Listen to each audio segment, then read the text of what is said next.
중국에서 다시 코로나가 발생하여 환자가 52만 명에 이른다고 합니다. 이때 자국민을 보호하기 위해 한국 정부에서 할 수 있는 가장 손쉽고 과학적인 방법은 중국인들의 무비자 입국을 막고 건강 체크를 강화하는 것이겠지요. 그런데 그 손쉬운 방법을 문재인 정부 때는 하지 않았습니다. 발병지인 중국에서 들어오는 사람들에게는 문을 다 열어놓고 지하철, 대형마트, 카페 등 인구 밀집도가 높은 곳도 다 다니게 하면서 유독 교회만 못 가게 했습니다. 직장에서도 주일에 교회에 갈 거면 회사를 그만두라는 압력도 있었습니다. 그런데 정작 그런 압력을 얻던 사람들도 마스크를 쓰고 백신만 맞으면 다닥다닥 붙은 비행기에 이코노미 좌석을 타고 출장도 가고 했지요. 그것이 과학이라고 궤변을 늘어놓아도 국민들의 머리가 다 멍텅구리가 되었는지 아무도 의문을 제기하지 않았습니다. 오히려 몇몇 교회는 교회가 미안해 라는 플랜카드를 걸어놓고는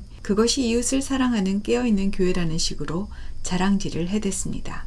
전형적인 워키즘, 깨시민 문화의 한국 버전이라고나 할까요? 그리고 문재인 정부에서는 레거시 미디어를 통해 국민들을 마스크와 줄서기로 훈련시키고 안전에 대한 두려움으로 정부의 명령에 무조건 따르게 하는 파블로프의 개와 같은 세뇌 작업을 했었습니다.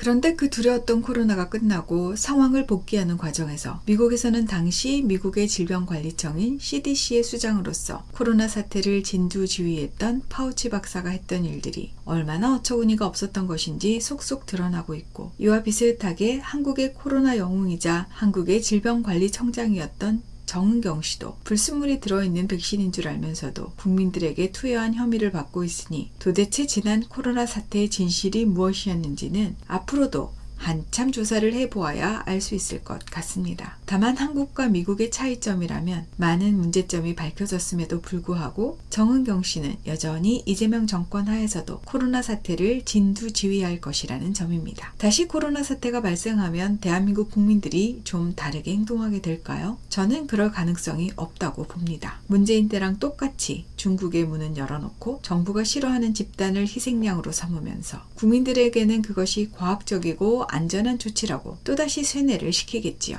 개인적으로 코로나 때 황당한 일을 당한 적이 있었습니다. 답답해서 등산을 갔었는데 사람들이 띄엄띄엄 2m 정도씩 떨어져서 걸어오고 있었습니다. 그런데 갑자기 마스크를 쓴 40대 초반의 남성이 저에게 달려와서는 산에서 마스크를 쓰라고 화를 내는 것이었습니다. 코로나 바이러스를 뿌리고 다닐지도 모른다면서요. 자신의 안전을 지키고 싶으면 그냥 자기가 마스크를 쓰면 되는 것인데 굳이 야외에서 맑은 공기를 마시는 위험을 감수하겠다는 저에게까지 마스크를 강요하는지 전혀 합리적으로 과학적으로 이해가 안 갔지만 그의 눈에 서려있는 두려움과 분노에 얼른 마스크를 꺼내 썼던 기억이 있습니다. 앞으로 또 이런 바보 같은 일을 반복해서 해야 할 생각을 하니 벌써부터 숨이 턱 막혀 옵니다. 일단 마스크 사재기를 시작해야 할까요? 그리고 저는 이번에는 절대로 백신은 안 맞을 생각입니다. 여러분은 어떠신가요?